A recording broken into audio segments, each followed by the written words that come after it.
Assalamualaikum warahmatullahi wabarakatuh. Apa kabar ibu-ibu semua? Alhamdulillah hari ini sehat semua ya. Hadir semua ibu-ibu. Iya, terima kasih ibu-ibu sudah berkenan hadir pada hari ini.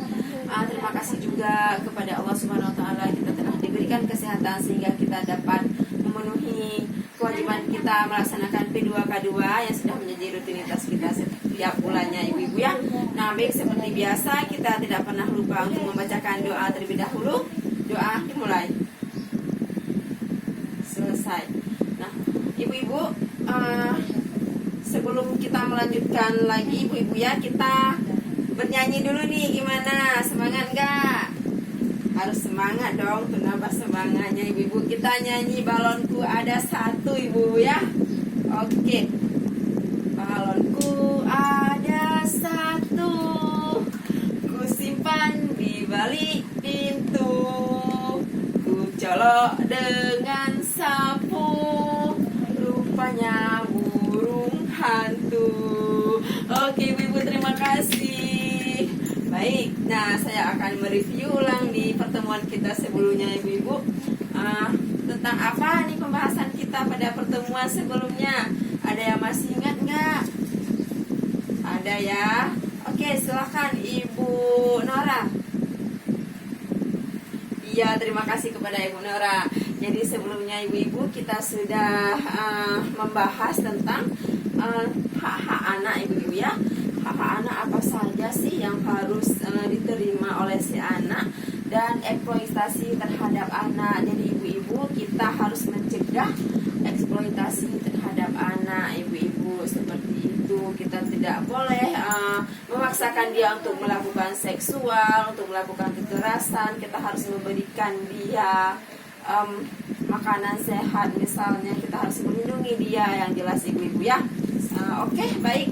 Kita akan melanjutkan pertemuan kita yang selanjutnya ini membahas sesi selanjutnya, yaitu penyandang disabilitas ibu-ibu.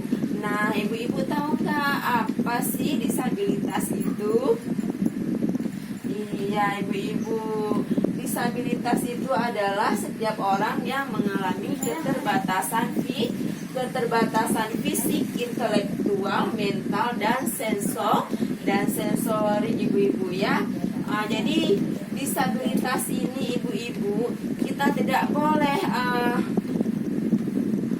maksudnya mengejek-ngejek dia. Kita tidak boleh melakukan kekerasan juga terhadap dia. Kenapa? Dia juga mempunyai hukum ibu-ibu. Dia tercantum dalam Undang-Undang Dasar Nomor 8 Tahun 2016. Jadi kita juga harus melindungi orang-orang yang mempunyai disabilitas ini ibu-ibu ya, seperti itu. Nah, apa-apa saja sih ibu-ibu hak penyandang disabilitas? Jadi disabilitas ini juga punya hak ibu-ibu. Ayo saya mau nanya dulu ini kepada Ibu Sinta. Silakan Ibu Sinta, apa saja Ibu Sinta hak-hak disabilitas? Iya, tepuk tangan kepada Ibu Sinta. Kita beri dia wow ya. Kita beri Ibu Sinta wow dulu. Beri dia. Ayo saya minta kepada salah satu ini pesertanya ibu-ibu untuk memimpin, maksudnya untuk memberikan support ya kepada Ibu Sinta tadi. Ayo beri dia W, beri dia O, beri dia W, beri dia wow. Oke, tepuk tangan kepada Ibu Sinta ya. Baik ibu-ibu, jadi hak disabilitas ini adalah antara lain untuk hidup bebas cercaan, mendapatkan perlindungan, mendapatkan bantuan hukum, dia bersekolah, bekerja, hidup sehat, beribadah, dan yang lain-lain ibu-ibu ya. Jadi disabilitas ini juga punya hak untuk hidup. Jangan mentang-mentang udah buta, udah cacat, maksudnya ada cacat-cacat yang lain, kita tidak memberikan dia hak hidup, hak bersekolah, tidak boleh ibu-ibu. Dia juga sama seperti kita, dia juga punya hak istimewa. Nah, seperti itu ibu-ibu. Kita tidak boleh mencela dia, bahkan kita malah harus melindungi dia lebih dari anak-anak yang lain yang sempurna. Begitu ibu-ibu. Nah, selanjutnya jenis disabilitas ini ibu-ibu harus ketahui apa saja, coba sebutkan. Silakan Ibu Nana. Ya. Terima kasih Ibu Nana. Baik, jadi jenis-jenis disabilitas itu yang pertama adalah disabilitas fisik. Disabilitas fisik ini adalah orang-orang yang cacat ibu-ibu. Kita bisa melihat secara fisik apa sih kekurangan dia. Misalnya tidak punya tangan, tidak punya kaki, ya ibu ya, seperti itu. Nah selanjutnya disabilitas netra. Jadi disabilitas netra ini adalah orang yang buta, dalam bahasa kasarnya ibu-ibu, seperti itu, yang tidak bisa melihat. Nah selanjutnya disabilitas mental atau hiperaktif. Anak ini kurang aktif ibu-ibu, mungkin dia lebih takut kalau bergaul dengan seseorang. Dan selanjutnya disabilitas rungu atau bicara.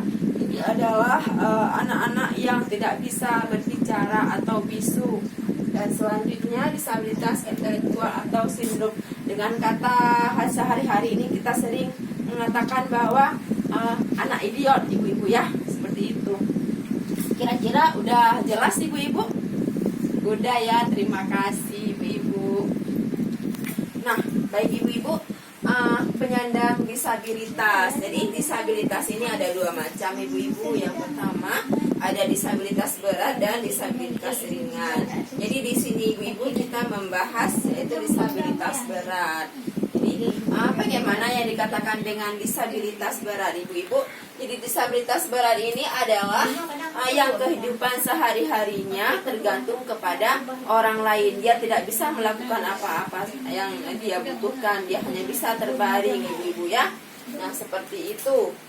Jadi disabilitas berat ini, pelayanan apa saja yang harus kita berikan kepada penyandang disabilitas berat? Yang pertama ibu-ibu, kita harus memberikan dia makanan 4 sehat 5 sempurna. Jangan mata-mata dia tidak bisa bangun, tidak bisa mengambil sendiri, kita malah menyanyiakan dia dan malah memberikan apa yang ya suka-suka hati kita lah. Tidak boleh begitu ibu-ibu.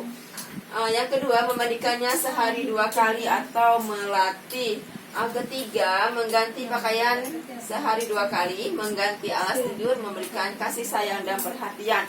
Jadi ibu-ibu, kita harus memandikannya ibu-ibu ya. Jangan sampai orang yang terkena disabilitas ini sampai badannya bau. Jadi kan kita juga ini yang merasa nggak nyaman.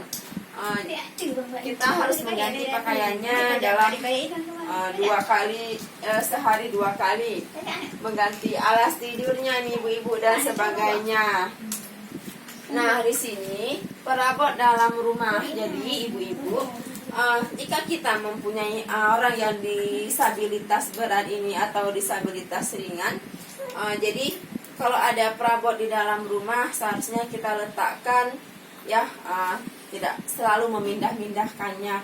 Maksudnya di sini ibu-ibu, kalau misalnya hari ini ibu menempati perabotnya di sebelah kanan, besoknya jangan malah di sebelah kiri atau selanjutnya. Ketika kita ingin memindahkan perabot rumah kita, seharusnya kita beritahukan dulu kepada si penyandang disabilitas ini, yang terutama adalah kepada disabilitas netra ini. Dia tidak bisa melihat. Jadi kita jangan lupa memberikan penjelasan dulu kepada si yang disabilitas, begitu ibu ya.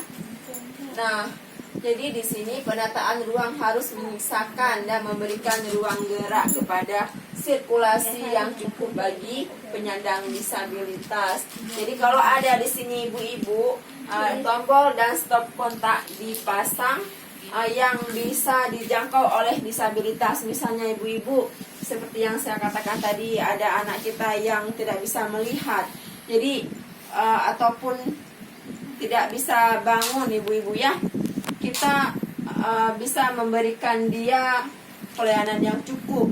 Jadi kalau ada stop kontak tadi, jangan diletakkan terlalu tinggi atau terlalu rendah, atau yang lebih nyaman lah untuk dia jangkau, seperti itu. Nah selanjutnya ibu-ibu, pelayanan disabilitas berat di masyarakat.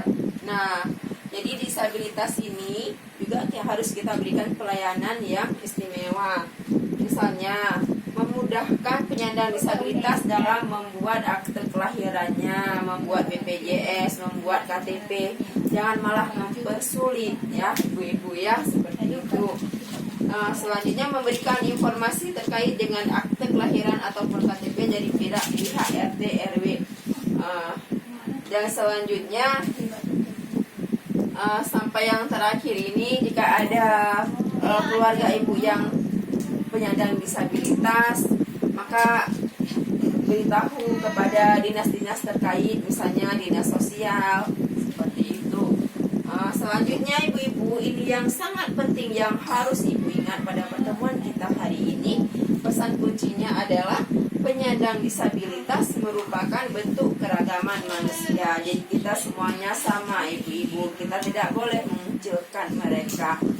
Nah, penyandang disabilitas juga warga negara yang harus dipenuhi hak-haknya. Seperti kita katakan tadi, penyandang disabilitas juga ada hak-haknya, yaitu hak hidup dan hak sebagainya. Ya.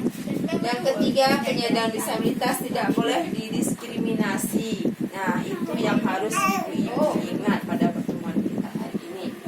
Baik ibu-ibu, untuk selanjutnya nih ibu-ibu jangan lupa membawa buku pintar dan modul ibu-ibu ya.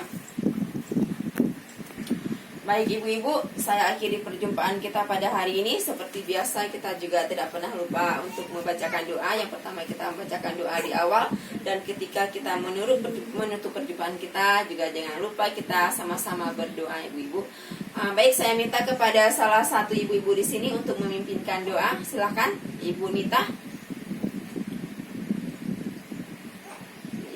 Terima kasih kepada Ibu Nita yang telah memimpin doa pada penutupan perjumpaan kita pada hari ini.